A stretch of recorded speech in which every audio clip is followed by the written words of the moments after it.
రాజులకు రాజు ప్రభులో ప్రభు అయిన యేసుక్రీస్తు నామమున మీకు శుభములు. ఈ రోజు దేవుడు మనకు అనుగ్రహించినటువంటి వాక్య ధ్యానము రోమీయులకు రాసిన పత్రిక 12వ అధ్యాయము 14వ వచనము.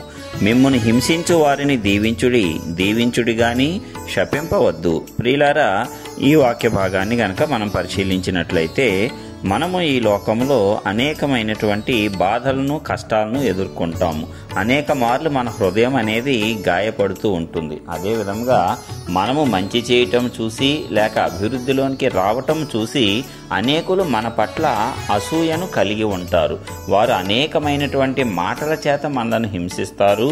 అదేవిధంగా వీలైతే వారి యొక్క ప్రవర్తన, వారి చేతల ద్వారా కూడా మనల్ని హింసించటానికి ప్రయత్నం చేస్తారు. అది వారి తప్పిదము కాదు, కానీ వారి మీద పనిచేయుచున్నటువంటి దురాత్మ యొక్క ప్రభావం చేత వారు ఆ రీతిగా ప్రవర్తిస్తూ ఉంటారు. ఎందుకంటే అపవాది దేవుని బిడ్డలమైనటువంటి మనలను ఏదో ఒక రీతిగా శోధనలో పడవేయాలని, మనలను మానసికంగా శారీరకంగా హింసించి కృంగదీయాలని, ఏదో ఒక రీతిగా దేవుని యొక్క మార్గం నుంచి మనము తప్పిపోవాలని అనేక విధములైన ప్రయత్నాలు చేస్తూ ఉంటాడు. అందుకు వాడు పరిస్థితులను ఉపయోగించుకుంటాడు, మనుషులను కూడా ఉపయోగించుకుంటాడు. మనము కూడా పరిస్థితుల ప్రభావం వల్ల, మనుషులు మనకు చేసినటువంటి అపకారముల వల్ల అనేక మార్లు ఎంతో వేదనను అనుభవిస్తూ ఉంటాము.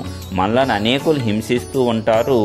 మనము వారిని ఏమీ అనలేని దయనీయమైనటువంటి పరిస్థితుల్లో ఉంటూ ఉంటాము. అయితే దేవుడు తన వాక్యం ద్వారా మనకు తెలియజేస్తుంది ఏమిటంటే, మనల్ని హింసించే వారిని కూడా మనము దీవించాలి గాని శపించవద్దు. ఎందుకంటే అపవాది యొక్క ప్రణాళిక అదే. మనలను తీవ్రంగా హింసకు గురిచేసి, మానసిక వేదనకు గురిచేసి, సూటిపోటి మాటలు మన హృదయాన్ని తాకేలాగా చేసి మన నోటి వెంట వ్యర్థమైన మాటలు రావాలని, ఆ మాటల ద్వారా మనము మన పరిశుద్ధతను కోల్పోవాలని, పరిశుద్ధతను కోల్పోయేటప్పుడు మనకు వచ్చేటువంటి ఆశీర్వాదాలన్నీ మనము కోల్పోవాలని వాడి యొక్క ప్రణాళిక.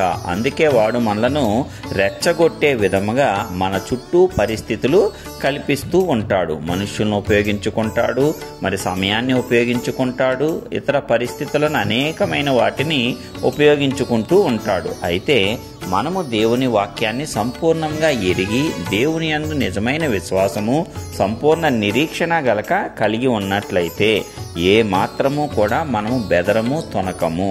మనము మనలను హింసించే వారిని కూడా దీవించగలము. ఎప్పుడైతే మనల్ని హింసించే వారిని మనము దీవిస్తామో వారి తల మీద నిప్పులు కుప్పగా పోసినట్లుగా అవుతుంది. దాని ద్వారా మన యొక్క ఆశీర్వాదము ఇంకా హెచ్చింపబడుతుంది. ఓర్పు గొప్ప ద్రోహ కార్యములు చేయకుండా ఆపివేస్తుందని వేరొక చోట భక్తుడు ఎలాగూ సెలవిచ్చి ఉన్నాడో, మనము హింస నొందుతున్న కొలది ఓర్పు నొంది ఉండాలి. మరి మనము ఈ లోకంలో పడుతున్న హింసలు యేసయ్య పడిన హింసలతో పోల్చుకుంటే ఏమాత్రము సరిపోలవు. అంతే కదా, ఆయన మరి తనను మరణానికి అప్పగిస్తున్న వారిని, మరణ వేదనకు గురి చేస్తున్న వారిని కూడా క్షమించగలిగాడు. తండ్రి, వీరేమి చేయుచున్నారో వీరెరుగరు కాబట్టి వీరిని క్షమించుడి అని చెప్పి అంతగా హింసిస్తున్న వారిని కూడా ఏమాత్రము ఒక్క మాట దూషింపలేదు. మరి క్రీస్తును ధరించిన మనము కూడా యేసయ్య వంటి స్వభావాన్ని కలిగి ముందుకు నడుచుకొని పోవాలి. ఈ లోకంలో అలాగు జీవించాలి అంటే ఎంతో శక్తివంతుడవై ఉండాలి. ఆ శక్తి మన స్వంత సామర్థ్యం వల్ల, శరీర బలము వల్ల రాదు, గాని దేవుని యొద్ద నుంచి పొందుకునేటువంటి ఆత్మ బలము వల్ల మాత్రమే అంతటి స్థైర్యము, అంతటి శక్తి మనకు కలుగుతాయి. మనము సాధారణంగా మనుషులు ఒక మాట అంటేనే పడము. వెంటనే వారు ఒక మాట అంటే మనం 4 మాటలు అనే వరకు మన అహం అనేది చల్లారదు. అయితే దేవుని వాక్యం అలాగున బోధించటలేదు, కానీ మనల్ని హింసించే వారిని దీవించాలంట. ఎల్లప్పుడూ దీవించాలి, కానీ ఒక్క శాపపు మాట కూడా మన నోటి వెంట రాకూడదు. అదే విధముగా మన కుటుంబ సభ్యులను కానీ, అంతకంటే మనలను మనము కానీ శపించుకోకూడదు. అనేక మంది తమకు జరిగిన పరిస్థితులను చూసి, సంఘటనలను చూసి వారికి వారే శపించేసుకుంటూ ఉంటారు. ఇంకా నాకు మరణం రాలేదు, నేనింత దౌర్భాగ్యుణ్ణి, నేను తప్ప నష్టజాతకుడు ఎవరూ లేరు ఈ ప్రపంచంలో అన్న రీతిగా శాపాలు వారి నోటి వెంట వారే పలుక్కుంటారు. ఆ రీతిగా చేసి అపవాది సంతోషిస్తూ ఉంటాడు. అయితే మనం అపవాదిని ఏడిపించాలి అంటే మనము ప్రతి పరిస్థితుల్లో సంతోషంగా ఉండాలి, సమాధానంగా కలిగి ఉండాలి, దీర్ఘశాంతాన్ని ప్రదర్శించాలి.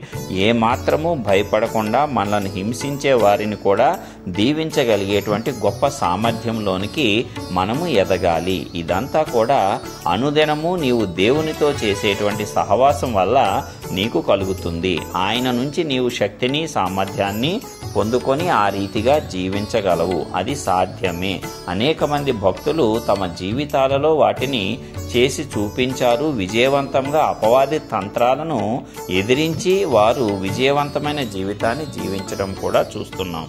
ఇట్టి రీతిగా ఈ వాక్యం ద్వారా మనమందరము కూడా బలము తెచ్చుకొని దేవుని యొద్ద నుంచి సామర్థ్యం పొందుకొని మనల్ని హింసించే వారిని కూడా దీవించగలిగేటువంటి గొప్ప సామర్థ్యంలోనికి ఎదగటానికి ఆ పరిశుద్ధాత్మ దేవుడు మనందరికీ కృపనివ్వాలని నజరేయుడైన యేసు పరిశుద్ధ నామమున విజ్ఞాపనం చేయుచున్నాను.